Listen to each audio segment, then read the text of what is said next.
Inside Saluki Athletics, presented by Paulie Eyes of Carbondale, the official coaches show of Saluki Athletics.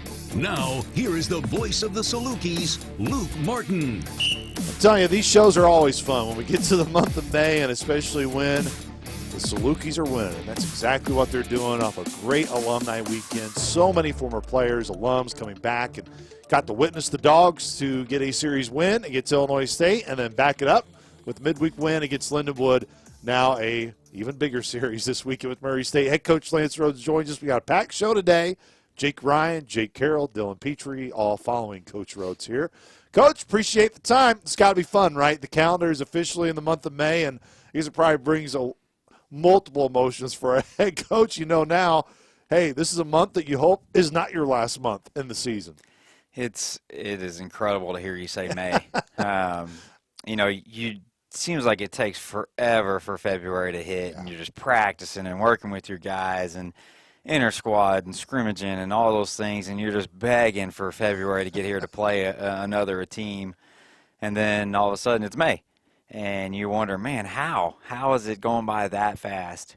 And that's usually a good thing too, because I'm sure there's some coaches out there that are saying, man, this season's going by really slow. Yeah. And when it goes by like it is for us right now in the blink of an eye, it means you're having a good season, man. Things are fun in the dugout. The kids are awesome. We're winning. And you just want time to slow down. And, that's the only bad thing about this is that the next game is going to happen, the next day is going to happen, and it ain't going to slow down even though you want it to. And you just hope that you can enjoy the ride that you're on while you're in it, because it's just unbelievable how fast they go. You've seen baseball at virtually every level, Coach Rhodes, and even in the college level. Of course, you've been in the SEC, the toughest of all leagues, and know how much of a grind that can be, the battles and all the tests that a team can go through. When you think what your team has been through to this point, how do you feel they are in terms of battle tests of the games, the type of games they've had to come back and win? I think of the Illinois State game on Sunday as a great example. To having a couple weekends that just don't go your way. Missouri State and Indiana State back-to-back. Do you like what your team has been through to this point in the year when you think of the adversity that you try to throw at them in the fall, but it's just totally different when you get to the spring?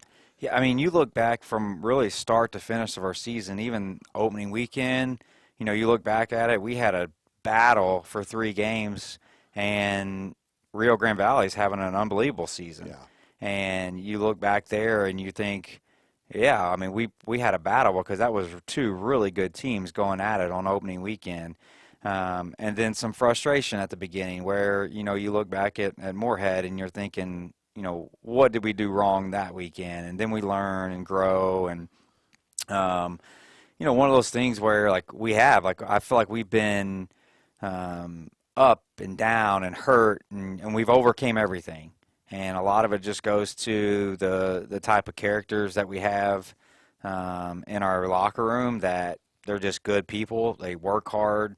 And I don't think we ever question their desire anymore to win, their fight. They truly believe that every time we step on the field, they're going to get it done. And, at this point, it doesn't matter if it looks pretty. It doesn't matter if it looks ugly. Our guys, they scrap, they call. And, if somebody beats us, they're going to have to earn it. And I like where our group is at with that mentality side of it. And they haven't let any of these injuries, slow us down. I'm sure there's some frustration on the part of the guys who are out, because I know they really want to be playing. Us as coaches probably analyze that a little bit more too, because we would, like to have those guys in the mix to have options. But the other players have just next guy up. The guys have got opportunities. They've taken advantage of those opportunities. And I don't think they've been really fazed by it from, the player side of everything. One area of your team that, and it's not just your team, but one of the talking points throughout the league at times this year, I feel like it's been a talking point for everybody, is maybe lack of bullpen consistency for everyone throughout the league. Oh, that's been the case here the last couple of weeks with your team. There no doubt have been at the high end. 1, do you agree with that? And 2, what's allowed your bullpen, which was really had to get tested the most ultimate way this past weekend against what is probably one of the least amount of teams you want to have a tough weekend against in Illinois State because it's such a tough lineup to navigate. Yeah, I think, whether it's the pitching that had struggles at moments, we've had struggles on the defensive side for moments. We've had offensive struggles at moments. And I think it's one of those things where we just haven't been afraid to confront it, right? I think when you try to shy away from areas that you're not good at or you're not doing well at the moment, it tends to just get worse, right? Like we're not going and getting new players. Like we've just got to address the issues with the players that we currently have. We've got to try to figure out, is there something that's causing us to not perform in those situations? And let's go to work and try to fix it. And the biggest thing is a lot of it is just like a confidence thing, right? I mean, there's so much where there might not be physically anything that's going on wrong. Man, it's a tough game. It's a tough sport. And when you struggle, it can beat you up and tear you down. And, our job as coaches are to instill in them that we believe in them, that we're working through it with them. We're going to give you as many opportunities as we can. And let's just slowly try to build some of that confidence back. And I think, you look at what we've done over, the pitching side of it the last couple of weeks, we got some guys that are starting to feel a little bit better. Some guys are throwing the ball better. Some guys are starting to get some results. And the great thing is even with some of the struggles, whether it's on the mound, on the field, defensively, at bats, we've had enough people that have stepped up and made big plays and made big hits and threw quality innings that we've won along the way. And there's no better time than now to just try to throw it all together at the same time, hit this little last month, as hot as we possibly can, hopefully, and go into the tournament and see what we can do. We spotlighted so many guys last week on the show that maybe don't necessarily get the day-to-day publicity, and I'm glad we did because one of those guys no doubt showed out again on Sunday in Tate Lewis, and we talked about him in the postgame show on Sunday, but just resurfacing again, it's not like just the first time he's been in that pinch-hitting situation. He's been really good in that moment all year long. Why is that? What do you believe the way he's wired that has allowed him to be that way for you? It's a tough thing to do to be able to come off the bench and hit. And, when you see him every day, he just has a really good natural ability to be a good hitter. He goes in there, his bat stays in the strike zone. He squares the ball up on a good amount of times. And it's one of those things where, as a pinch hitter, you just got to, the first pitch you see, you got to be ready to attack it. And that's what he's been good at. He just comes off the bench, the first really good quality strike that he gets, he attacks it and goes after it. And he also has done a really good job of taking borderline pitches outside the strike zone. And I think it's just one of those things where, he's not timid when he goes in there. And, when you come off the bench, sometimes if you're not quite ready and you take one pitch, it could be the end of your bat. And Tate's just been super aggressive when he comes off the bench. And it's a very valuable asset that not many teams have, honestly. You look at, batting averages across the board whenever you pinch hit, they're usually extremely low. So to be able to have somebody that we know that if he's not in the starting lineup, that if we can bring him in a big moment and we got a good chance that he's going to give us a great at-bat, that's awesome to have in your back pocket. You look at your pinch hit situations this year, you're hitting right around 350. Is that a number that's typically on par, or is that a number that you're that's a really good number, that's a surprising number? I think it's high. Pinch hitting's extremely hard, right? You get one crack at it, and that's it. And, there's a lot of times where we've been in the 100s throughout the year on our pinch hit averages. So to be able to have the luxury that we're having right now of guys, being ready, and I think it goes back to all the things that we've said over the last month now.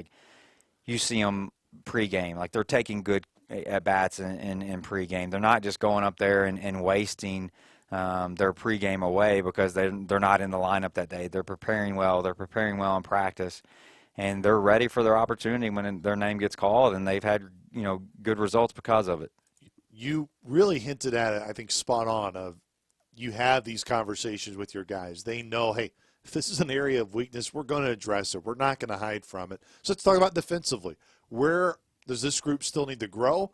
But also, let's look at the other side. Where has this group grown throughout this year and gotten better? Because I can remember, the start of the year, a tough start for Tim Simay defensively. Since then, Tim's been just dynamite at shortstop for you. So, there is growth within your team defensively and individuals and as a group. There is, and, I still think we would see more out of Tim if he was better physically. Yeah. So for what he's doing with the limitations that he has, outstanding. And even Shark, Shark has been a first baseman his whole career, and he helped us out by us asking him to move to third base. He never hesitated on it. He just said, yeah, if that's the best for the team, I'll play third base. So he basically started playing third base very, very tail end of the fall, mainly beginning of the spring, a month before our season gets started. So we're learning on the fly. You don't realize how big position differences are until you're over there, right? Like Shark's over there at first base, probably thinking, third. You just don't know what you're getting into. And then you get over there, and there's so many different uniquenesses to every position, and he's had to find that out, sometimes during the game. And it's one of those things where I talked to him. It might have been the Sunday of Illinois State, and I was like, you know what? If you throw another ball away, you're going to be standing right here again tomorrow, and you're going to be standing here the next day, and the next day after that. So you're not going to disappoint me one bit if you throw another ball away.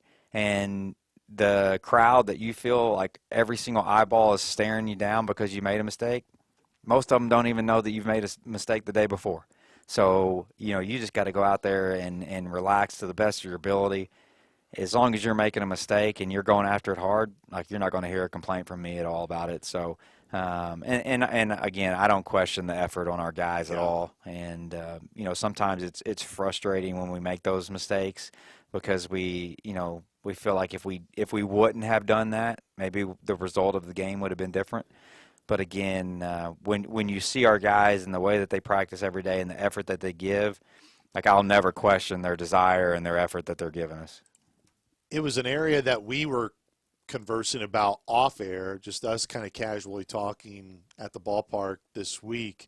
And I kind of want to bring it here with you is every coaching style is different, Coach Rhodes, in terms of how you want to handle this with your team. But you think of an example like when Husak came into the game trying to close out there on Sunday, when you can't get quite over the hump in the seventh, you have that internal feeling of that may have been our best shot. I don't know if we're going to get another shot at it. It ultimately came to fruition. It did. Lindenwood earlier this week, the free passes early in that game, everyone knows, should have been way more run production than what it was. When you get to those conference tournament games, you may get on a team early in that first inning and maybe you get into a base running mistake or run out of an inning. You're right. Don't worry. We still have 8 innings to go. You look back, that was your best opportunity to get those runs in. How do you balance all of that as a coach, especially when you get to this time of year?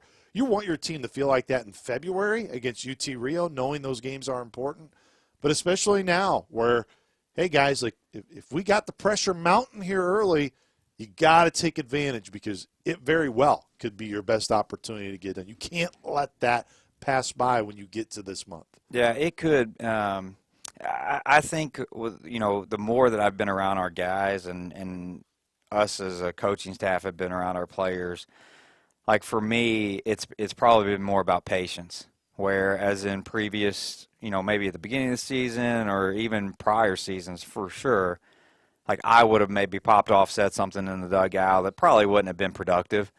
And again, I think it's using our coaching styles to the best of our ability, how we interact. And there's sometimes I just don't say stuff because, Coach Mack, Coach Ryan, they're saying enough, right? I don't need to add on more. And it's our guys have proven that, sometimes patience is key, right? Whereas in early in the game, we didn't quite execute to where we would have liked. And as a coach, I've learned that our guys are really good in the middle to the end part of a game. And, yeah, it might have been the inning at the beginning that cost us, but also, our guys are going to battle back and have really good at-bats and just trust in the fact that, our lineup is deep And I think that's what goes like understated sometimes is how deep it is and how much it wears on a staff. And a lot of times that hasn't shown up until the 5th, 6th, 7th, 8th innings, and that's okay.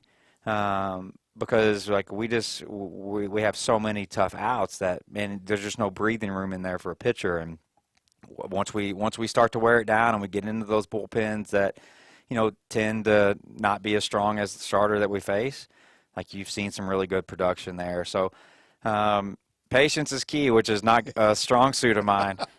So that's why sometimes I just try to sit there. There's a lot going on inside here and inside my mind that I try not to say out loud sometimes. Sometimes I do, but sometimes I try to just sit there and let the players play and play out and play for 27 outs. How important has Dylan Petrey been? We're going to get him here on the show just shortly after you. And when you have had to push him, because there's been times where you've needed to push him. I think of the Morehead State series, of course, Sprawling gets that tough injury in the first, and Husky, just after the long delay, you had to get him out. He got you just back into the game to just give you a prayer to have a chance. When he's gone long, he's been able to. He's a guy you can ride for 2, 3, even 4 innings at times when needed. But recently, he's limited the free passes, and when he limits the free passes and he can get his strikeout numbers high, he can be a really productive guy. Yeah, again, I think he goes back to just the unselfish player that we have in our locker room. From the time that he got here all the way through us almost starting our season, like we had visions of him potentially being a starter for us. And with just the breakdown of our pitching staff and looking to how do we balance having the best starting rotation that we have with also having ways to finish games. We felt like he was one of the guys that like his arm just bounced back really well. So we made the decision to say, hey, nothing that you've done says that you shouldn't start. And I know this is going to be tough, but we're asking you to go in the bullpen. And we feel like it's the best thing for our team. We can use you on multiple times. And, that's a thing that's kind of tricky for kids who everybody grows up and desires to potentially be a weekend starter. But there's also a lot of glamour in being a really good bullpen arm too. And he didn't blink an eye at it. He just, whatever's best for the team, he did. And he's really one of those kids that's taken off. And I think a really big reason why our bullpen is as strong as it is. And, we feel like as a staff, if we can turn the ball over to him with a lead or a tie game, like we've got a really good chance to be successful in that game. So, again, not everybody is unselfish about those things as what he's been. So, as a coach, you really appreciate when guys are like that. This may be the toughest question I've ever asked you, and I think you're going to understand, especially when I say it, because of how much I know you revere and love this individual. What was your first impression of Jake Carroll's baseball ability when you saw it on display? I tell you what, he is a crazy good athlete. And it's one of those things where it's very surprising where, you think of like just a tremendous athlete. Sometimes you think of like a physically strong like guy. And you put Jake Carroll on the pickleball court, you put him on the golf course, you put him out there with a lacrosse stick in his hand, like phenomenal athlete, right? Baseball's a different beast, man. I'm telling you, it's unbelievable. You put him on the baseball field, like I tell you, he's gotten so much better at playing catch and catching and things like that, though. Like tons of growth, right? And that's all you ask for in your team is just like from year to year, you just want to see growth. And that's all what we've seen from JC on the baseball field is growth. So I'll keep it at that.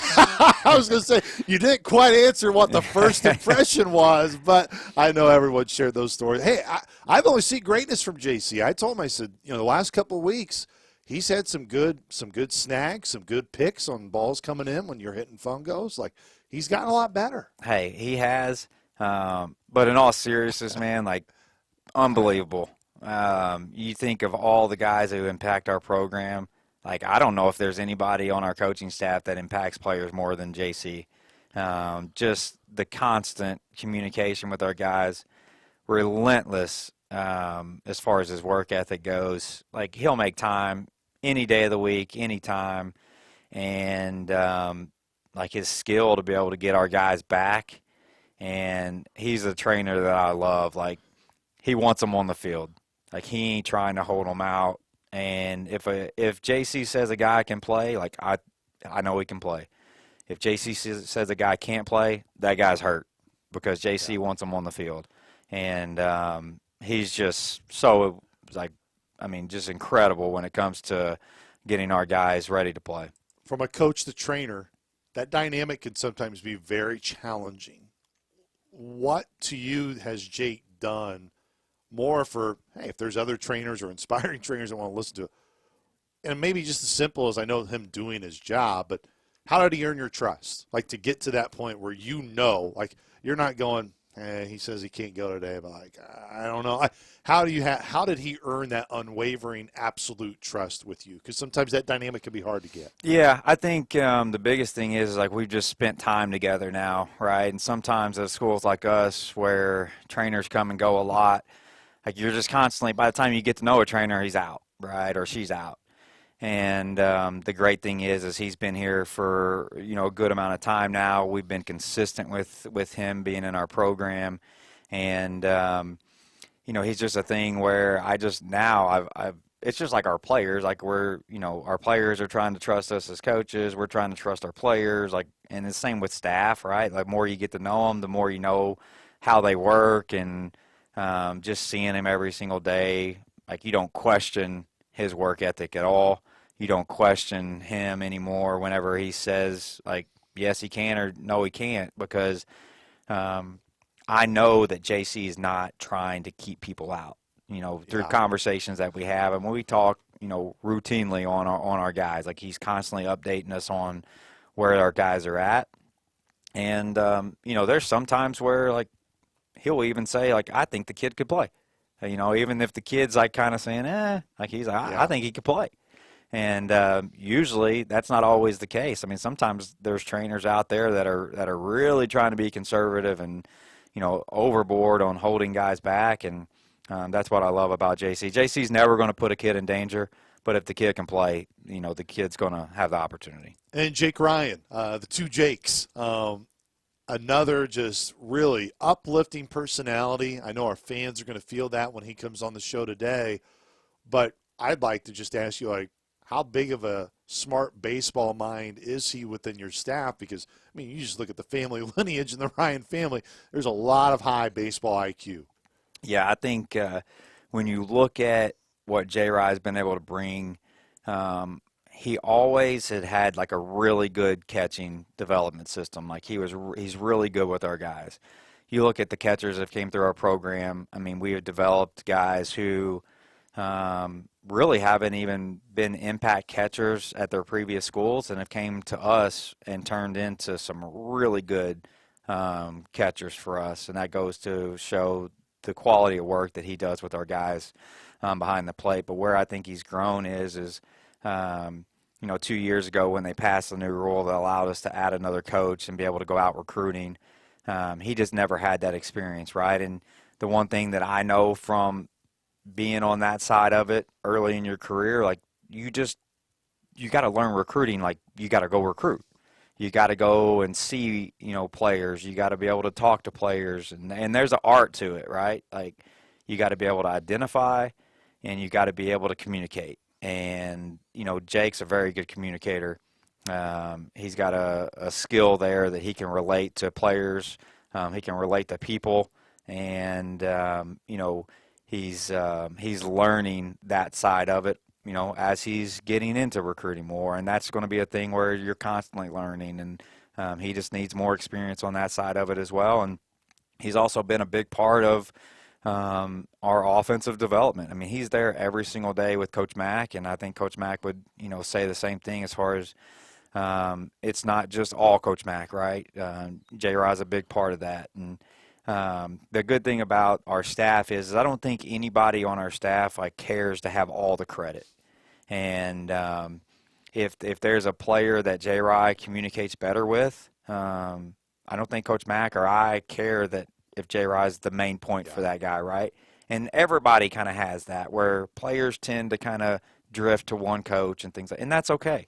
because at the end of the day, we just want what's best for each individual kid, what's best for our team, and all these coaches are here for a reason. And our job as a staff is to enhance every coach's best qualities and use them to the best of our ability, put them all together, and hopefully, good things happen with that. And, Jake's another guy that's just a phenomenal human being, man. And then that's the biggest part of it too, is like just putting as many good people in a room together as you can, and good things usually happen. All right, let's talk about the opponent this weekend before I let you go. Murray State lost their first 2 Valley series, but since then they've won every series to that point. They seem to also be a team that's trending in the right direction, playing better as the season's progressed. Do you see that when you watch them on film, when you see their numbers of a group that's improved throughout the year? Yeah, I've always been high on Murray. I think you know that. Yeah. It's one of those things, like in the preseason, you can't vote for your own team. You can't vote for your own player for all conference. And I was the only coach in the league that voted for them to win the league. So obviously I thought they were going to be a really good team. And so I think it's the weekend that we envisioned whenever we knew we were going to play Murray, that it was going to be 2 teams near the top of the standings that had a chance to win the league. And it's played out that way, where there's still 2 more conference weekends after this, and with the way the league's playing and teams beating up on each other, who knows what it even will look like after this weekend. But, this is going to be a big weekend, especially for us whenever, you don't want to get too far down the road, but you look at, who Murray still has to play, who Missouri State still has to play, who Illinois State still has to play. It could be a pretty favorable couple weeks here, but we got to take care of business, right? Like, we don't need to look too far ahead of it, but they're a really good team, man. They've got an old lineup, a lot of the same kids that we faced for 2-3 years now, and they're throwing the ball on the mound really well. They're probably, when you look at like the balance of the pitching and the offense, that's what makes them good, right? Teams that are up to the top of the league, they usually have really good balance. So we'll have to be able to score on their arms that are throwing good, and we'll have to be able to keep their bats at bay, and they've been swinging the bats really well. So it'll be a fun weekend. For this weekend, of course, at Johnny Reagan Field. It'll be my first time there this weekend with the games not being on TV. We'll carry them all on radio. For those that haven't seen it, what are the dynamics of the park, the uniqueness of it, and the challenges of going there and playing? Yeah, there's not much to the park as far as like there's no quirkiness or anything like that. It's a standard park. The only thing is it's a natural field. So we just haven't been on a natural field, and I couldn't tell you how long it's been since we've been on a natural field. Probably Bradley, right? Peoria? Yeah. And, no disrespect, but like it's not a minor league park that we're going to. So we'll be there where we can't make any excuses. If we get a bad hop or something like that, like we just got to overcome it.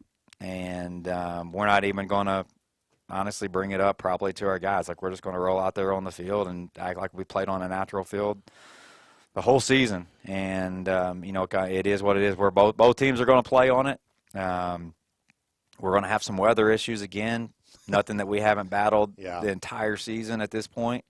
So whether we, play Friday, whether it gets pushed to a doubleheader Saturday, we're not going to make any excuses. And at this point of the season, man, like I think our guys are just fired up to be in the position that we're in, and we understand where we're at too. Like it feels good, right? Like playing these games feel good right now. There's a lot of excitement to it, and the great thing is if we just win games, we're going to be where we want to be, and that's all you could ask for. No question, and hopefully it all gets started on Friday, but as with everything, we will keep everyone updated through all of our social channels. Coach Rhodes, appreciate the time. We got a packed show to get to the rest of the way, so we're going to pass the baton on throughout, but we appreciate the time as always, Coach Rhodes. Thank you very much. Appreciate it. Once again, it was head coach Lance Rhodes. When we return, Dylan Petrey will get the call to the pen. Dylan Petrey comes in when we come back.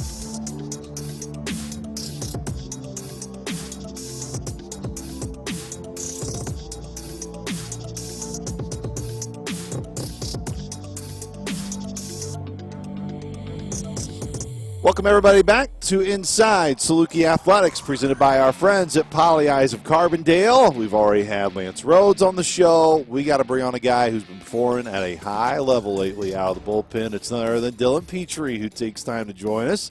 Dylan, thanks so much for the time, man. Welcome to the show. Thank you for having me. No, it's great to have you, and most importantly, it's been great to have you on the show, but it's been even better to have you in the bullpen. Man, what an outstanding year you have had at this point. How would you describe it? Like, what's been the year like for you in terms of what you feel you've done well to this point and other areas that you're trying to improve on?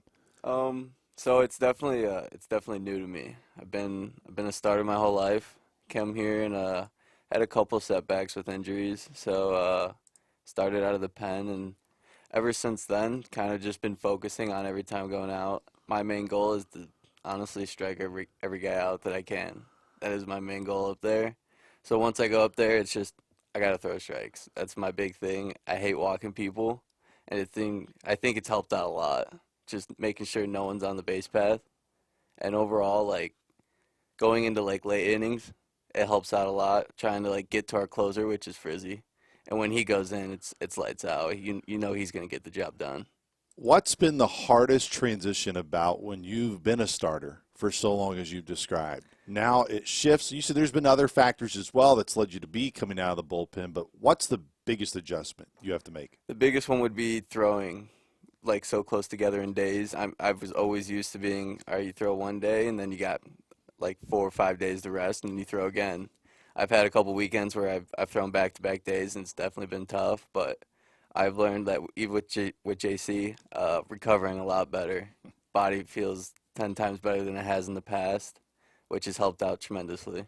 What's been the best part about coming here to SIU, and from what you were told in the transfer process and what it was going to be like? Has everything lived up to what was told to you when you came here? Yeah, I mean, great group of coaches. I get along really well with all of them, especially the pitching coaches. You know, they have a great 50-50 between friendship and, like, hey, we need to lock in and get things done. Getting all the new friends have gotten here. I came here with John.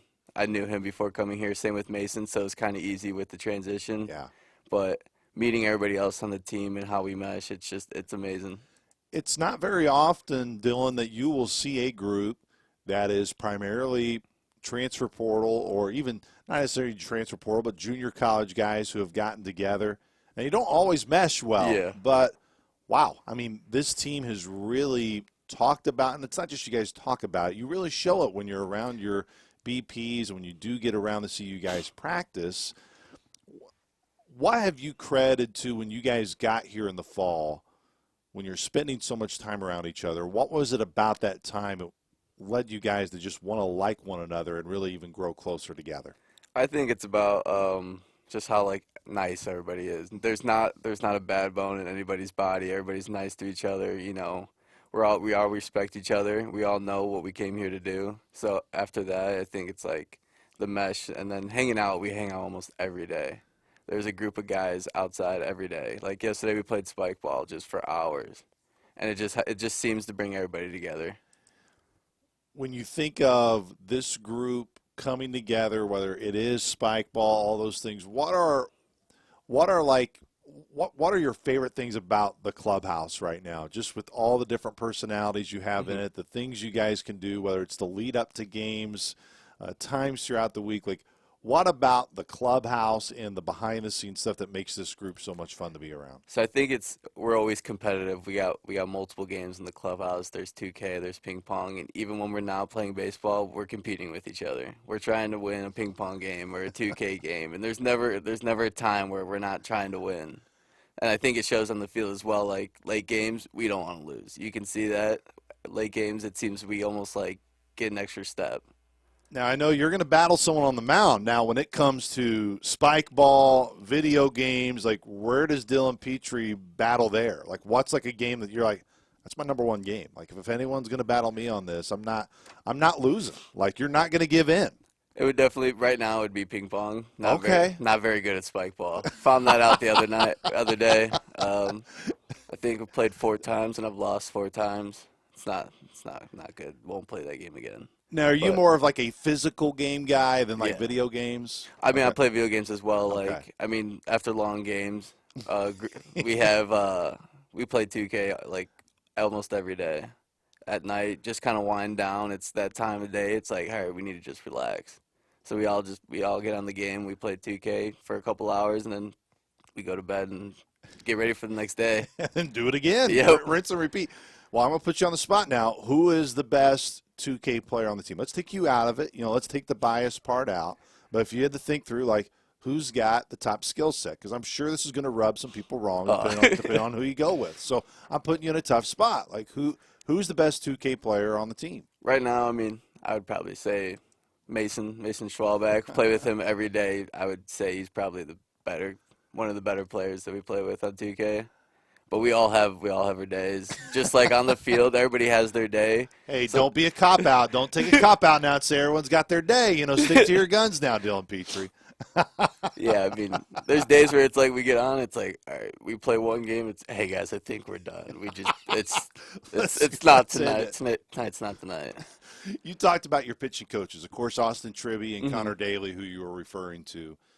Tribby we've had on the show already this year. We're going to get Connor Daly on as well if his agents allow him Mm-hmm. to. Sometimes that can be hard to deal with Connor. But you talk about the relationship piece, and Mm-hmm. it's a really good balance. How do you know when you have good balance in that, Dylan? So I mean, like when you show up to practice, you get there, you kind of joke around with a couple of the coaches, and then it's like, all right, 5 minutes before practice, it's time to lock in, and then things start going, you start doing drills, and then practice ends, and it kind of switches again. It's kind of just fun jokes and everything. Kind of get away from baseball, like the seriousness. Kind of changing it from like a job to an actual game to have fun with. You've had the experiences. You've said a lot of what you've had to overcome here is whether it have been injuries, your role has changed. So when your role's changing and there is some constant change for you, what have you picked up on from Coach Daly and Coach Tribby that's really helped you this year? Daly's definitely one. We always talk about like mechanical stuff, some like minor changes, and then Tribby helps out a lot with the mental side. Like when you're out there and it's kind of like, oh, you're struggling a little bit, Tribby comes out and he kind of gives you a little pep talk. And it helps out a lot. He gets through the mental side of the game quite more than most people. So when you come from the junior college level, you transfer in here, I think everyone knows there's going to be that jump. There's going to be that adjustment period. And maybe it's different for everybody, and it's not always one common thing. But for you, what was the biggest adjustment? And what has been the biggest adjustment, other than, of course, your role changing and those things, no doubt? It's a much different dynamic. But when you're going up against a lineup in the Missouri Valley, describe those differences of what you were going through versus now. Yeah. So junior college is kind of a lot different. Like when you go through a lineup, you got your 3 and 4 hitter, kind of your big hitters. You kind of got kids sprinkled in there that might not go to like a D1 school, maybe D3. Coming here, it's like you got to respect everyone that's in the lineup, 1 through 9. Anybody could do damage, really. So my mindset's been never take a pitch off. I did once, and it didn't end very well. Got taken quite a bit of ways away, and I came in the dugout. He goes, "Yeah, we can't take pitches off." And I go, "Yeah, I learned that now." So never take a pitch off. Throw everything with conviction. Hit your spots, and things will work out.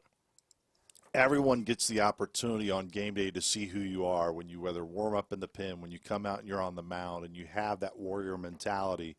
Who are you away from the field, Dylan? What do you like doing when you get some time away from baseball, which I know right now is like zilch? Yeah. Your days revolve around this, which is why everybody wants this time of year. But, like, what are things that really spark your interest? What are things that you like to do outside of baseball? I like to play basketball. I just like being outside. Like once it gets warm, I love outside. I don't like the cold. If I could go to a place that was never cold, I'd be there right now. But What are you talking about? It hasn't been cold here at all, ever. it's been quite some. There's been quite some chilly times, especially like even playing. Like the start of the season's always tough because you go out there and it's like you layer up and the layer's just making you less cold. It's not you're not warm, Yes. and then trying to warm up with that, it's definitely a struggle. How have you guys as a staff this year handled so many quirky things that have happened, especially when it comes to injuries? Just some weird things have happened. Obviously, know me this past weekend. Alec Jackson Payne taking line drives, Jordan Husky as well. That's been odd, and it's come at times where you can't expect it. How would you describe you guys as a staff and how you've handled it, how different guys have had to been shifted around? I think we've handled it well. I think everybody's ready to step up in times that we need. Like when Husky goes down, Timmy has stepped up into like a big starter role. Like he's been starting midweeks, weekends, whenever we needed him to, just to get us going. You know he's always going to give you a good start. With injuries, it's just everybody's been like battling back. They've been trying, like you said, Jackson Payne. We get hurt. We see JC day after day. I feel like every time I go in there's 8 other pitchers in there. We're all just trying to get better, just so we can help the team out and give as much as we can. It's not because you guys are soft, you know. Yeah. You guys just want to see JC, which, you know, we got him coming on the show. He's a great guy. I love talking to him. Well, we got JC coming on. Jake Carroll is who we're referring to, athletic trainer for the Dogs. He is, as you say, you've already described his personality a bit. I'm glad our fans will get a chance to see a little bit of his personality today. How important are I don't want to word it as it's more of those type of roles in a program. And obviously, I mean, one, his role is your guys' health and making sure you can get out there and play. Yeah. But he just isn't there for his job. He does so much more outside of just being a trainer. As a player, can you speak to the importance of why it's important to have people within your team, within your program that do much more outside of just the role they're expected to do? Yeah. So he like even like during games, like when he's not like being the trainer, he brings energy. He helps us out a lot. Like when we're down, he brings it. Same with G, our strength coach. Yeah. He makes sure we always have meals. It's amazing. And then again in JC, he's kind of like a friend too. Like you go into the weight room, like the last thing you want to be is in like the training room trying to like get past an injury, but you're in there, you're having fun, you're cracking jokes. A bunch of other kids are in there. It's honestly a good time. Like people go in there just to sit and hang out. Which says a lot about all of you guys, the personalities, but no doubt Jake, and I'm glad our fans will get to know him a little bit more today. Before I let you go, Dylan, over the last couple weeks, it does appear, and again, you take the Illinois State series, for example, if you would have said that you would have had the starts that you had in those games with Alec and Meade, and, of course, Meade was just an unfortunate situation, and then you continue on, of course, on Sunday with Tyler Timmerman, maybe, man, that's taxing the bullpen a lot throughout that series. You guys survived it. Is the bullpen gaining confidence here at the most important time of the year? I would think so. We have a lot of guys that are like stepping up, like some guys that didn't throw a lot, like at the start of the season who are getting more opportunities to throw, and they're stepping up in big roles. Like Kuntz, he's had some good outings that have gotten us a couple innings, which is huge. When you have a guy like Meade, who you know he's gonna when he's good, he's gonna give you like 6 strong innings. Goes down in the first, you're scrambling, and it was like it just hit the fan. But like when you have guys step up, it kind of brings it down a little bit. Like you can readjust and then get back in the game. So much is still out in front of you guys, and there's a lot of baseball left, even though now we are in the month of May, which, of course, the conference tournament will be right around the corner. What about this team that what you've seen each and every day, Dylan, gives you the utmost confidence that you guys have that championship DNA that you hope can prove here in the month of May? It's your middle end of season, you still want kids like getting better. Like this is the part of the season where everybody's taxed. Everybody's like, all right, we just need to keep doing what we're doing. No, we want to get better. We want to perform at a higher level the next game. Whether it was if you did well or you didn't, you want to do better the next game. So I think that's just going to help us just keep the winning mentality. Keep that winning mentality this weekend, and it's going to be exciting. I mean, these have to be every weekend you look forward to because, as you know, Dylan, and heck, just in life in general, you can't take a day for granted, but you never know from a physical standpoint with these series. When you know you're going to a series, 2 teams tied for second, 1 game out of first, like as a competitor, is this the ultimate weekend that you can ask for? It's an exciting weekend. Like going there knowing that 2 and 3, it's just everybody's going to be giving it their all, and they're going to be great games. It's going to be a lot of fun this weekend in Murray, Kentucky, and it's kind of a weird thing, right? It's like, let's just get quality starts and you can get a weekend off and maybe don't need to use you the whole lot. But at the same time, just know Cecil Lofton came on the show last week and he got Player of the Week honors. So if you come on the show, you got to hold it up now on the weekend. I'll try my best. I'll go give everything I got out there. Absolutely. No, you will. Dylan, thanks so much for coming on the show, man. Looking forward to being with you guys this weekend in Murray. Thank you for having me. Once again, that was Dylan Petrey. We're going to take a timeout. When we come back here on the show, Jake Carroll will join us from Saluki Baseball.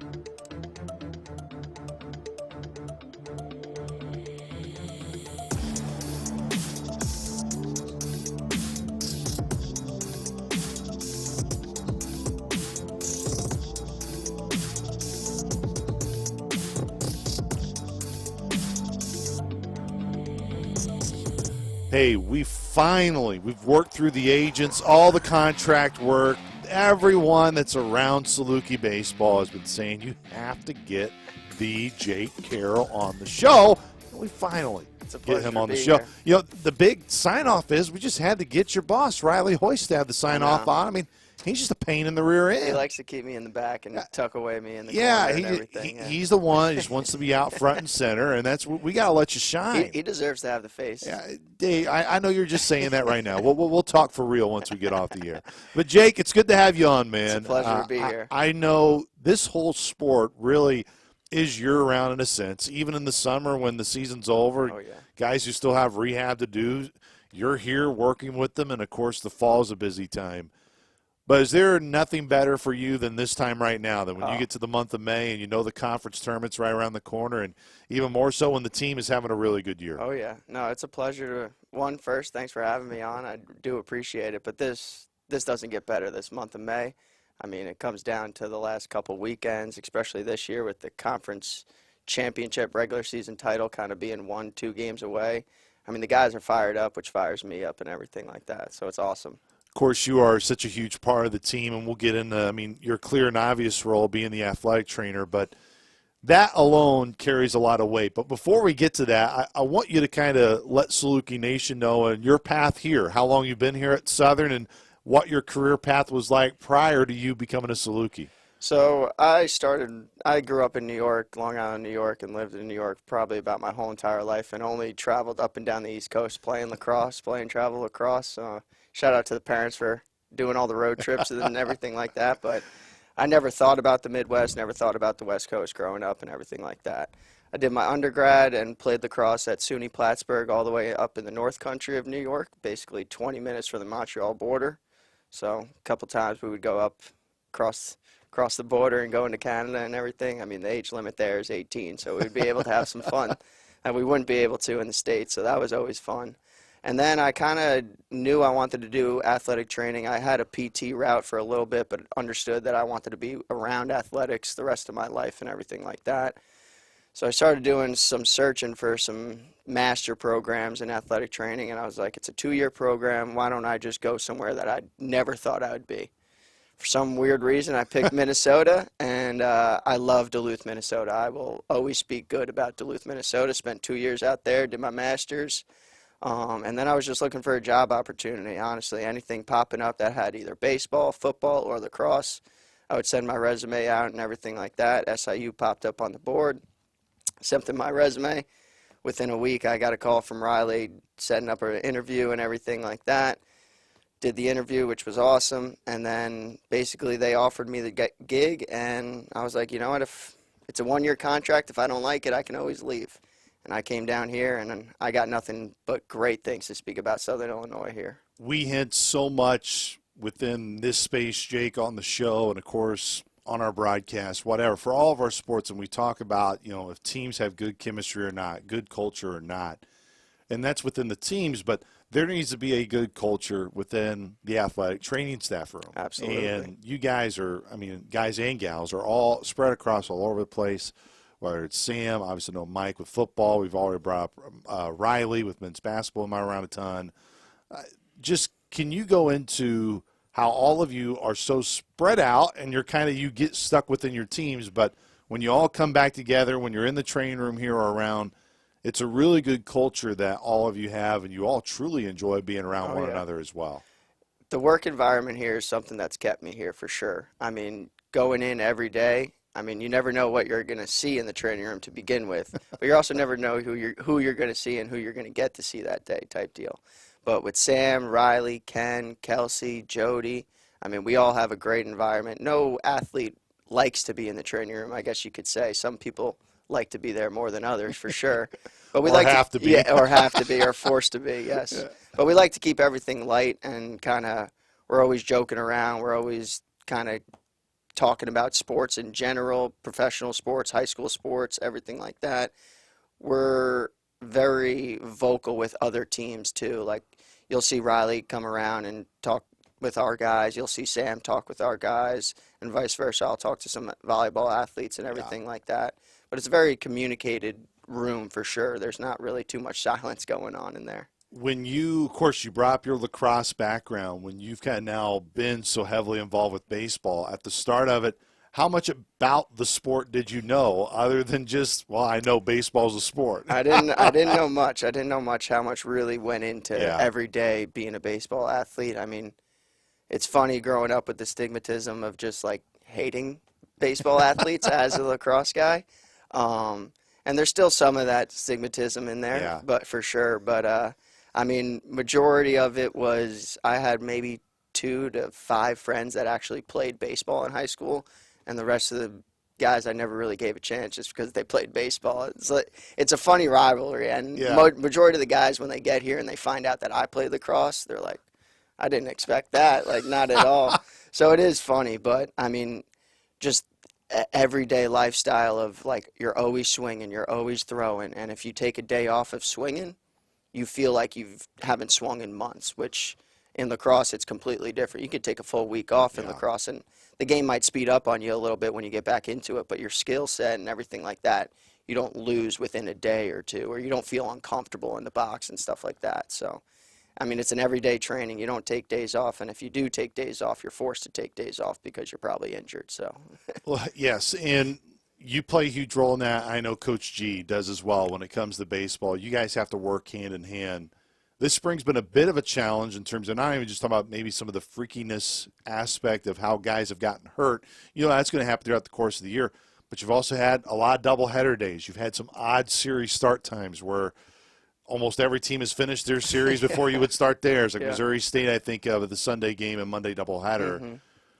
How important does it, or I know it's important, but can you put us through of the dynamics of how you and G have to work with each other and how you set your guys up for success to make sure that, hey, Coach Rhodes and the staff, they can expect their guys to be at their peak, whether series will start on Friday on time or whether it gets delayed, pushed around a weekend? Me and G do a great job of not necessarily butting heads in a sense, but like more sitting down and communicating rather than him saying, no, this guy needs to lift, and I'm like, no, this guy doesn't need a lift type deal. We kind of figure out a way that we can at least get him active without causing problems, if that makes sense. So if he's got an upper body injury, he's hammering the lower body in the weight room, and we're doing a lot of rehab for the upper body in a sense in the training room and everything like that. But G, I mean, G's a rock star, man. I mean, he hasn't skipped a day. He hasn't missed a day. There's always open times in that weight room. He does mobility sessions with the guys, and the guys seem to love it. And it also seems to provide them, like, very good benefits, too. So majority of the guys will go see G for, like, a little mobility-type flush lift, especially the starting pitchers after that, and then they'll come into the training room for some treatment, feel-good stuff, and everything like that. But, I mean, he handles it the same way, especially in the mobility sessions when they're not team lifting. Like, we do a bunch of open hours, so I'll open up the training room for 2 to 4 hours. He'll open up the weight room for 2 to 4 hours. Come in as you can, come in as if you want to come in type deal. So it's more on the guys to come in and see us to feel better rather than me reaching out to them like, hey, come on in. Because in my opinion, you got a lot more benefits and you feel a lot better when you voluntarily walk in than when you're getting dragged in there. So sometimes the dragging happens. Absolutely. There's some athletes that you absolutely got to go get them and take them by the hand and walk them down to the training room. But though luckily that percentage is small here. Yes. And it's ironic how, man, championship level type teams don't really have many of those. No. And then the others, it's amazing how that all equates when those things come down. Don't get me wrong, there's still some people we'd like to kick out of the room. Yeah, I'm sure, Jake. Well, you were hinting at, man, the work environment within the training room and the chemistry within the training staff is why you are still here. A big part of that has kept you here and kept you happy. but there's also the dynamic of being able to work with a head coach, and that relationship is vital. When you first met Coach Rhodes, what were your first impressions of him? And now you've had multiple years to work with him. What do you enjoy about the relationship that you both have created in earning that trust with one another? I've said it plenty of times, and maybe not directly to Coach, but I've said it to many other people. Like, I am very blessed to have Coach Rhodes as my head coach and a guy that I have to communicate injuries to and everything like that. He's also another reason why I've stayed here for sure as long as I have, and I will continue to stay. I mean, he's never butted heads with me. He'll give me some questions and stuff like that. If I say player A's got to sit out this game, he'll say why in a sense like that, but he'll never really step on my toes in a sense, which is very nice to have. Throughout school and everything like that, you know, you would go up to a coach and say, hey, player A can't play today, and he would, next thing you know, you'd look at the lineup card and player A's in the lineup, and you got to go back up to him, hey, this guy cannot play today. There's never been any of that with Rhodes. He'll ask me in a sense of, well, can he DH and just at least swing the bat, and if he rolls over, he's going to be out at first and he won't sprint to first. We kind of work together in a sense with that. But I mean, Rhodes is my first impression. I met him with a broken wrist, so I don't know. I don't know who had a bad first impression, me or him, to be honest. But I mean, Rhodes has always been a nice guy to me. He's never really given me crap at all, which has been awesome. And just the work lifestyle with him and seeing how he raises his family and kind of takes the family man and the baseball man and kind of keeps them separate. Kind of, I can learn from that because I'm definitely, when I'm working, I'm always working. Like, and I don't really necessarily know how to shut that button off sometimes. Yeah. Shout out to the dad for teaching me how to do that one. But for him to be able to do that is kind of cool to be able to watch and see and everything like that. So now I will tell you that his first impression of you as a trainer may be different than you as a baseball athlete, because I have heard some stories that, you know, whenever you would try to shag some balls, et cetera, early on here, that it was a little tougher dynamic for the tough lacrosse guy. I'll be the first one to admit, like, watching the game and watching the sport on TV, they make it look so much easier than it actually is. I remember that still the first day of practice, getting out there and like, all right, let me go shag some balls. Like, it can't be that hard. I look up and that ball is just dancing all around and they're dropping left and right. I'm running the opposite direction, and that's when I kind of took a step back. I said, maybe baseball is one of the harder sports out there. But the guys, they shoot themselves in the foot because they make it look so easy. So to the average Joe, everyone thinks they can do it, but it's the real deal. It's tough. Hey, but now I wish I would have recorded video of just those snags you were having with Tribby the other day, you know, when he's hitting fun goes, or you do it for Coach Rhodes too. I mean, hey, you got a good pick now. I mean, like, you have improved immensely. I don't like to toot my own horn too much, but if there was a most improved award, I think I'd win that one for sure. Over the 4 years I've been grinding, that's for damn sure. Hey, all I've seen is greatness. You know, I don't have anything to really judge off of, you know, the early time here. But from what I have seen, it's been greatness, Jake Carroll. But look, those are areas where, again, like, when you're an athletic trainer, you can kind of stay within your role. Oh, yeah. And all those other things we're talking about are not like necessities of the job. But those who are really special when you get into collegiate athletics, it's those people who, yes, they do their job and they do it very well, but you know that they go above and beyond just that role. You clearly fit that description. Why is that important for you? To not just, hey, to show up, to do your job, to do the things that you're required to do, but you're a huge part of the dugout. You lift guys up constantly. You're the personality that you have constantly on the road is such a big lift. Like, why are all? But that's because it's important to you. It's not just you just do it. It's important to you. Why is it?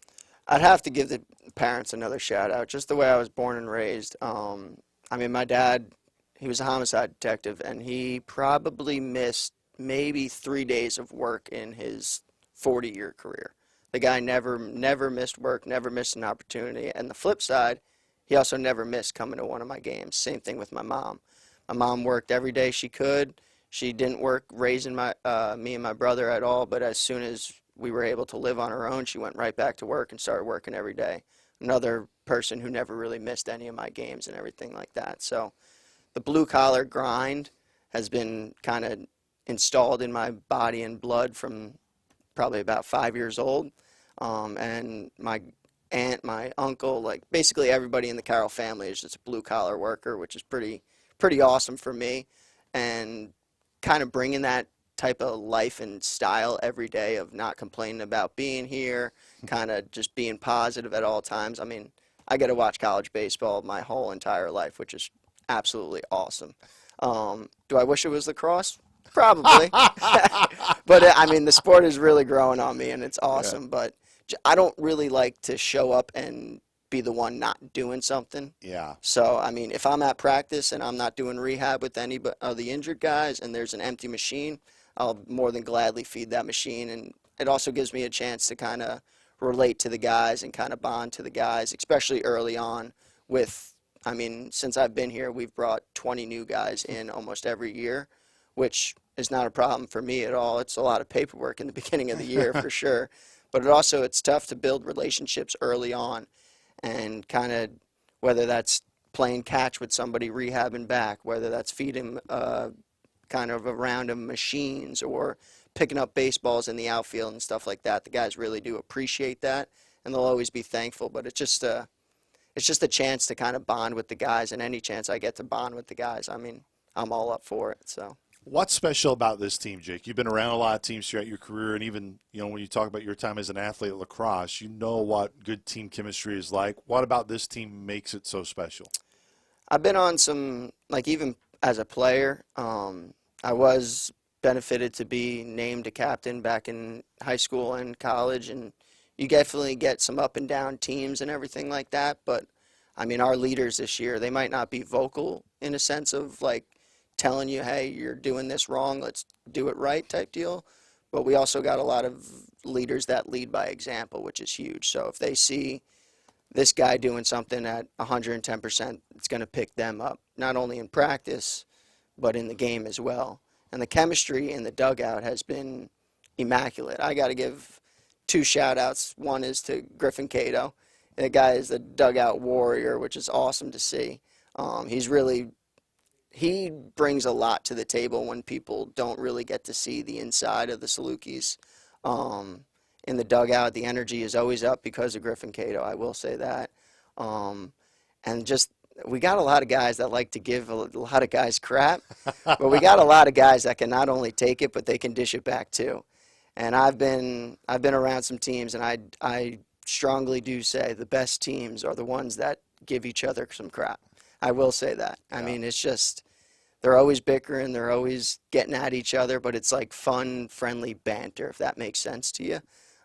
Some people don't understand that. Some people don't understand how you can kind of talk some crap and some people can take it, but it kind of brings out the better in you, in a sense. And what's funny is early on in the season when we were at Tennessee Tech, we were off to a slow start in a sense, and we just were kind of not expecting to get off to a slow start, so there was some wearies and some different thoughts going around and stuff like that. And Caden Ellis, Jackson Holder, and I don't know who the third guy was, but they started making like it was kind of like a military-based like rank system, and it had nothing to do with your playing. Absolutely nothing to do with your playing. It was just personality, and maybe like some funny stuff would go on, and that would bump you up to a sergeant or bump you up to a colonel or whatever. But with about 2 weeks of it, I really did bring the guys back together, and then we started getting on a hot streak too. And I mean, you win, everything's a lot easier. It's very true. I've been on the sports. I've been on teams that have lost. I've been on a conference championship team that has won. And when you talk about the guys that don't really get to play that much and the guys that do get to play very much, if those guys play and they do good and they end up winning the conference championship for the guys that haven't got much opportunity, it's just going to bond them together, and you don't really know where we can go after that. You mentioned, of course, being around that conference championship team. What similarities do you see, if any, between the team this year and that team as well? Really just like, I mean, we can go down 10-0 in the first inning, and nobody will really ever throw in the white flag. We always know we can come back from any type of deficit, or even if we have a big lead and we end up kind of losing that lead, we know damn well we can win that game still. It's just, it brings the energy in the dugout the same as those 2 years. I mean, it could be the 9th inning and we're down 5. It doesn't really matter to those guys. We're going to bring energy. We know we can do it. It's just a sense of confidence, I guess you could say, knowing that anybody in that box that steps up to the plate can either get a base hit or can hit the ball over the fence if we need that too. So, I mean, within those 2 years, very similarities. Not only do we have grind, workhorse, blue-collar type guys, but we also got some guys that can swing it pretty well too and pitch it pretty well this year too. We got Jake Ryan coming on to close the show right after you. You're of in course. for a treat. Oh, no doubt. Always are. That's another guy. That's another reason that I've been here for as long as I have. That's one of my very good friends. Like, how important, everyone can kind of see, like, hey, his uplifting personality. I think it's always easy to be that way when the wins are coming, but Jake has been that a constant even since I've been here in the last 2 years. For Saluki fans that are going to get to know him more today, like, what is he like day to day, and what impresses you about his role as an assistant? And it's not just he's there to be a hype guy. He really brings a lot of intel as well to the team. A lot of people around here know that I'm either laughing or smiling at all times, but that guy is part of the reason why I'm laughing or smiling. I can't look at the guy and not laugh. And it's not because he's got a funny face at all. It's just because some of the stuff he says is just out of left field and you wouldn't expect him to say it. But I consider him he's a comedian to me. Like, he is one of the funniest guys I've ever met. He's never caught off guard. He's always got a comeback for you. He's always got something to say in good terms, but he's also one of the most positive, uplifting guys I've ever met too. Like, I've really never seen him like not smile or not have a bad day. He's always in a good mood. He's always lifting guys up, and just another guy who is raised correctly and just bringing up guys that are following him. So he's unbelievable. You'll get a good treat in these next couple 20 minutes, I bet, with him. Well, and I will tell you, you are right up there, Jake Carroll. And I was actually talking to Riley the other day. I was like, in all the games, like, I don't know if I've ever seen Jake Carroll mad. Like, I've seen him like be very serious and but never seen him mad. And I was like, that's a good thing. That's always a great, great quality to have. And JC, we appreciate you coming on the show. Big weekend here this weekend against Murray, Kentucky, and excited to be on the road with you guys. So let's get to it. Big weekend, brother. Let's go. I appreciate you having me on. Once again, that was Jake Carroll. We're going to take a time out here on the show. When we come back, we will close it out with none other than Jake Ryan, Saluki Baseball assistant.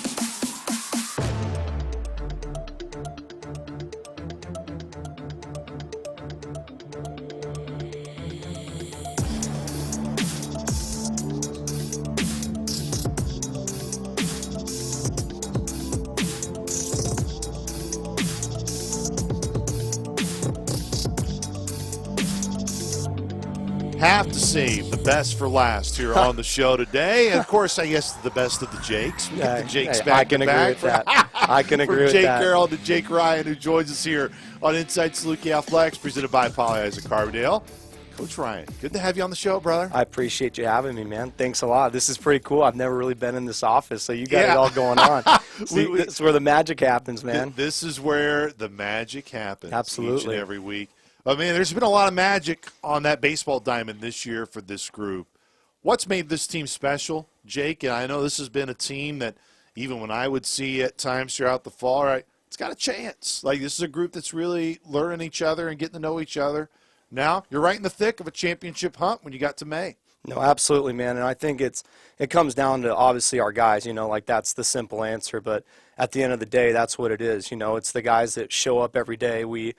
It's hard when you kind of recruit the way we recruit, bringing in, it's almost like a brand new team every year, but kind of like the way that we talk with everybody is all these guys, whether they're coming from a JUCO background, they're coming from a portal background, like they're all coming in trying to do the same thing. Like, number one, it's to get the real opportunity to play, the real opportunity to develop, but it's also the side of things that they want to come and win. So when you kind of have that formula working and you have the right characters behind it, they come in, they work their tail off every single day, and that's half the battle, and then you got to go out there and do it. So we just got great kids, man. Like, this is one of the best group of young men that I've ever had the opportunity to work with, for sure. You've been here since the fall of 2021, and that means you, of course, are a part of the last conference regular season championship staff. I asked this to JC as well because he was around that time too. I know comparisons, hey, compare this team to that team is not always fair, but when you think of the makeup, when you think of the chemistry, when you think of how the dugout felt, all of those things, what are similarities, differences between the team that you have right now to that team that won the last regular season title? I would definitely say it's guys that are like eager to win. You know, like people aren't okay when we lose games. Like obviously it starts with, you know, Coach Rhodes and kind of the way that he models our program, having guys like Mac, Tribby, Daly, even JC. I mean, if you're in the dugout, JC's talking just as much as anybody else. And, you know, you need that kind of character traits in order to have winning seasons, to win close games. But that 22 team, I mean, we had great leadership from, you know, JT Weber to Gray Epps. I mean, some guys who had kind of been there, done that, had gone through the downfalls of not winning and then having the opportunity, because once you get the taste of it, it's hard to leave it. So I think with the group that we have now, we have a lot of older guys, you know, guys that want to leave a mark on the program, who want to have, you know, personal success, and their personal success is going to obviously lead to a lot of good things. But, you know, it shows in like Matt Shark and Jordan Bach, you know, like there's something to be said about guys who have been through the program and, you know, played through it last year and been through the conference. But, you know, dudes like that who are coming out, and Alec Niggett, who, you know, didn't have his overall best career last year, his best season, and then comes out this year and he's just been nails for us. I mean, guys who are really, really hungry, who kind of model after the guys that we've had in the past. It's really helped us kind of have the success that we're having right now. Baseball has been in your blood for a long time, Jake, and we'll get back to the team in a moment, but talking, of course, about your family. Of course, your dad, Craig, being able to play at the highest of levels, your twin brother, Tyler, being able to play professionally as well. So I'm sure baseball has kind of been just from day one for you, but what's your first baseball memory that you can think of like, hey, baseball is really a big part of my life? It's just something you latch on to that you can remember. I think definitely, you know, having a twin brother, it's a whole different ball game, because not only do you got a built-in best friend, but you got somebody that you're competing with all the time, every single day.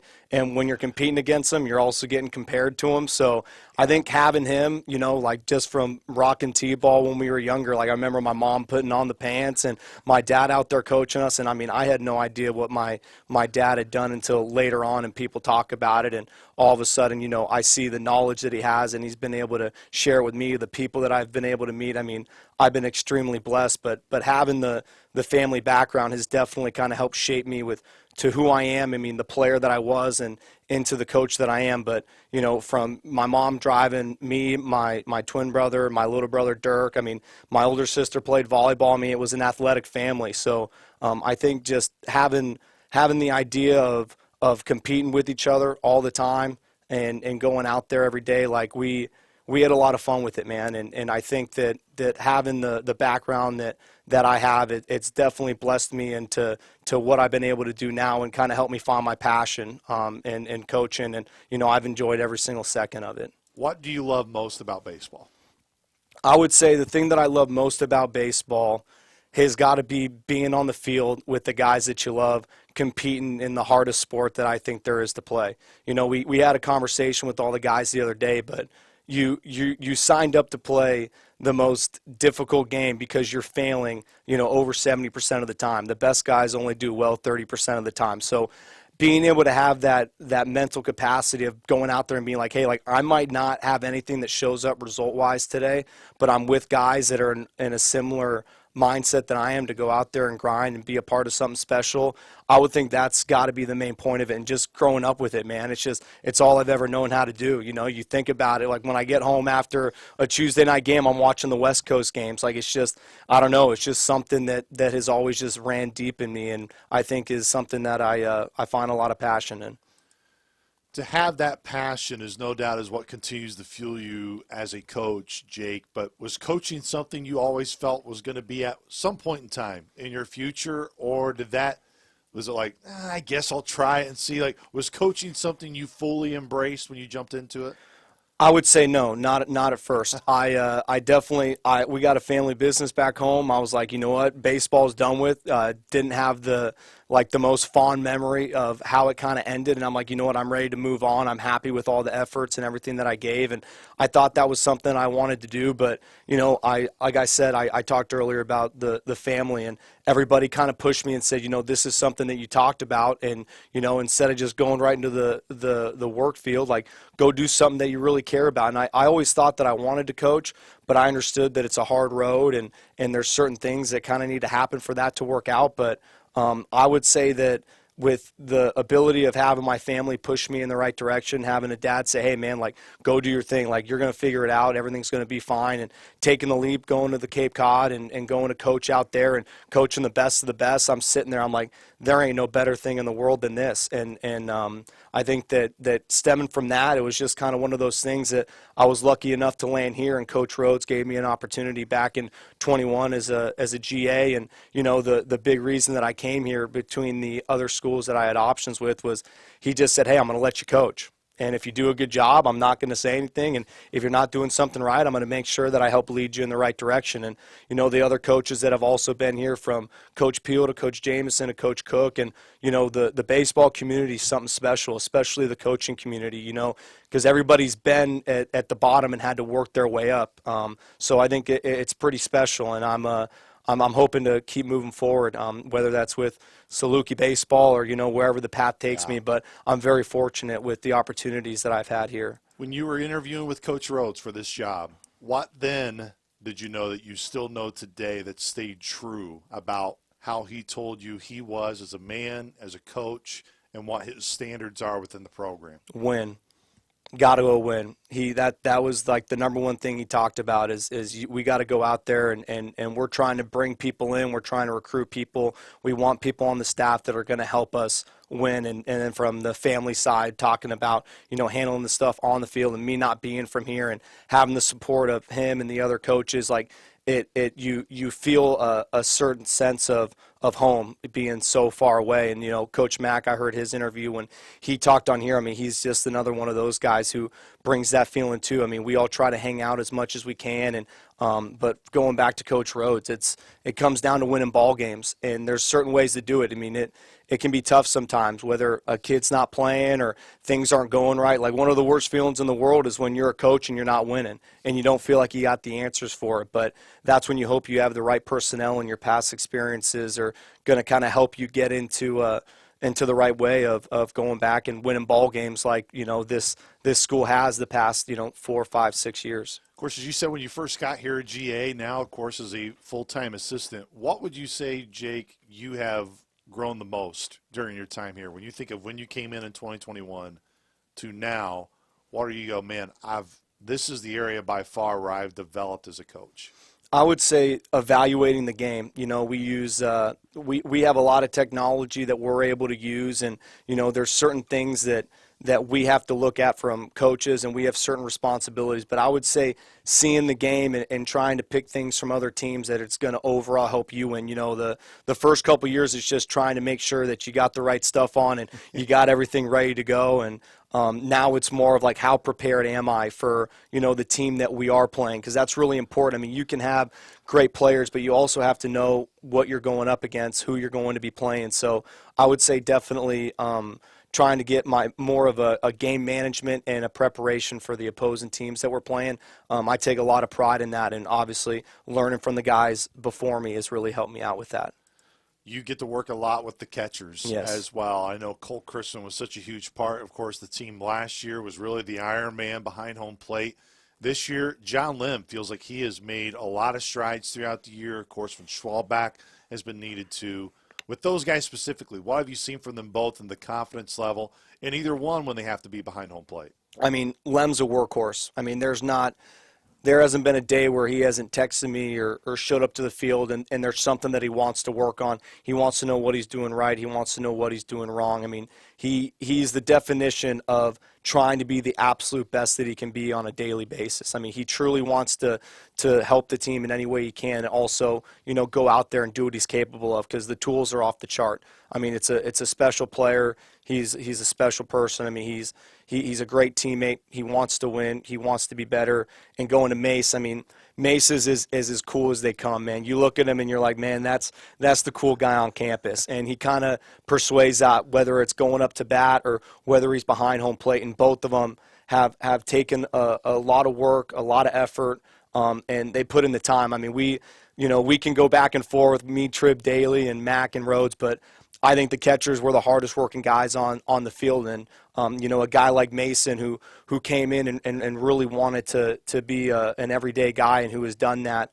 He's worked his tail off from getting better with the blocking, working on his arm side pitch, and, both of those guys, like, it doesn't matter the day. If we say, hey, we got to get some work in, let's get a little bit better, it's no questions asked. It's let's get ready to roll. And there's other guys too, Tate Lewis. I mean, early on, he had to catch a lot of fall innings for us, and he's found himself in a DH. Been unbelievable off the bench as a pinch hitter, has some innings at first base, and, he's been great. Michael Quick, he's got to be one of the best teammates that we have in this program that I've been a part of. He works his butt off, whether it's catching those fall innings, having to play 3 different positions, going and warming a pitcher up. I mean, you can't ask for a better kid on your team that, it might not show on the field with opportunities that have come for him, but, I mean, talk about a kid that you want surrounding your other guys that make you better, that shows up in a good mood. And then, I'll give a little shout out to Jordan Bach, even though he hasn't stepped foot behind home plate. I'll give him a little bit of love, but we take a lot of pride with what we do. We call it GVT. We call it the Good Vibe Tribe because, we understand that, we're not just a part of the team, but we're an extension of the pitching staff. I mean, there's a lot that goes into to being a good catcher and being a good leader and being a good captain. And, all 5 of those guys, I'm very appreciative with how hard they work and what they do to allow us to flourish on the field like they kind of have. It's been a bit, and I know I could sound like a broken record, especially those who watch this show weekly and even listen to our broadcasts on a routine basis. But when you get to this time of year, and you brought up Tate Lewis as a great example, maybe numbers overall in the year doesn't show like a guy that maybe you should highlight or circle, but in pinch hit situations, and of course over the weekend against Illinois State, came up massive and was a big reason why the Salukis won that series. When you get into a conference tournament, there may be a time and an at-bat where a Michael Quick or somebody else that maybe hasn't been relied on a ton, where to a fan you may go, man, I don't know about this spot. But all of you internally are like, let's rock. Yeah. Like, we believe in these guys. Why does this team just have that makeup, Jake? Because it does feel like from those guys, and there's many more that we can spotlight here, that when their time comes, because there may be a time that's coming that we all can't predict, you guys are going to have the confidence level that they can go through when they need it. Yeah, I mean, you said it best. I mean, Matty Ice just this past week, I mean, you get your name called, you go up and you show up. And, what people don't see, all people see is whether you win or whether you lose, who had the best game. They're checking a box score, but they don't see the optional hitting. They don't see the extra work. They don't see the work that was put into the fall, into the preseason, and during the season. Those guys have to show up every single day. And when your name's not in the lineup, showing up every day gets a lot harder. It gets a lot harder, and it gets a lot harder. But with the group that we have, I think that there's such a support system, not just from the guys starting who another guy may get an opportunity, but it's those guys that not necessarily have been getting those chances to play. They are beyond hungry for that moment. If you're not ready for the moment takes over you. And I think that these guys have done such a good job in their preparation, but more importantly, like staying locked in during a game. Like Caden Ellis has had multiple times this year where he's been called on to DH and hasn't had a lot of opportunity, then goes out there and squares up 4 balls. And the tough thing is sometimes you have nothing to show for it. It's an 0 for 4 day, but we flew out to the warning track 4 times. But, it's just one of those things that every single guy is so hungry to win. We know what the feeling is like to win, and we hate losing so much that when those guys do get that chance, that opportunity, that I think that overrides anything else. And, Rhodes is trying to match things up. That's obviously going to help us try to win a ball game. So I think when people's names are called, it's not like a holy crud, this is a big moment. It's like, this is what I've been waiting for. So having guys like that having the culture that we're trying to build, and it all comes down to them and them having that mindset. I think that's what allows them to have that success. And, like you said, when you get into the conference tournament, like it's one of those moments. It's the one guy that you didn't expect to have the spotlight that has the spotlight and comes through, and that's what helps you, win those kind of ball games. So it's going to be exciting, with moving forward. There's still a lot of games to be played, big games to be played. So I'm excited to see who that next guy is for sure. Of course, this weekend, no doubt a big series with Murray State. Both teams right now tied in the conference standings, just a game back of first place. 9 games left in league play, which means there's a lot that can happen here in the final month, Coach Ryan.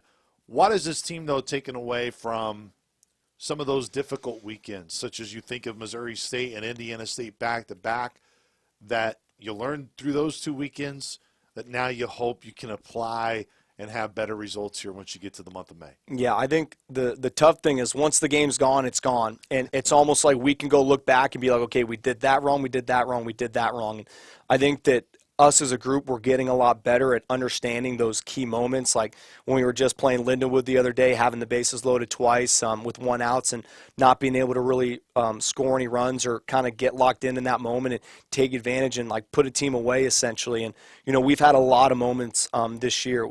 No matter what the success is so far, you look at the losses and those losses, like you were talking about with Indiana State and Missouri State, you almost felt like they were in the palm of your hand and you slowly let them go. And I think this group and us as coaches, we have to do a better job of realizing that and making sure that we do whatever we can to capitalize on those moments because, those ones sting and you can't get them back. But I do think that the way that we go about our business, that it is going to help us learn and moving forward when we do get put into those opportunities. It is really hard to flip a switch, in those given moments. But I think that with the experiences that we've had, with the will and the want to go win, I think that it's put us in a better spot, as crazy as it sounds, to help us prevail when those moments tend to spark up again here soon. Well, Jake, you know how much I appreciate you, not just coming on the show, but, of course, everything you bring to the team throughout the year. And actually, before I let you go, as we wrap up the show with you, is there a more improved, when you think of players that improve, right? You always get guys who improve throughout a year. Has anyone improved in baseball skill more than Jake Carroll in his time here? Because I have heard stories of when he first initially tried to get out there and, just shag some baseballs, it may have been the most unathletic sight that you could find. Has anyone improved more than Jake Carroll in his time? Yeah, so me and JC got here right about the same time, and we really, both of us, it's always fun whenever we go out to eat or something. People are, hey, where are you from? He goes, I'm from New York, and I'll be like, I'm from California, and it's just crazy that two sides of the country, and we got here at the same time, and he's one of my best pals. But yeah, when he first came out there, we're like, hey, you got to be able to throw the ball back. You can't grab your lacrosse stick and throw it out. He still has it in the locker room, and he'll come outside time to time. We had a contract my first year that there's these little smash balls, and he thought he could hit a home run with one of them. They really fly. The wind was blowing out, so he still owes me a steak dinner. It's up in the clubhouse for anybody that has to see it. But no, JC is the absolute man, beyond improved on his baseball skills.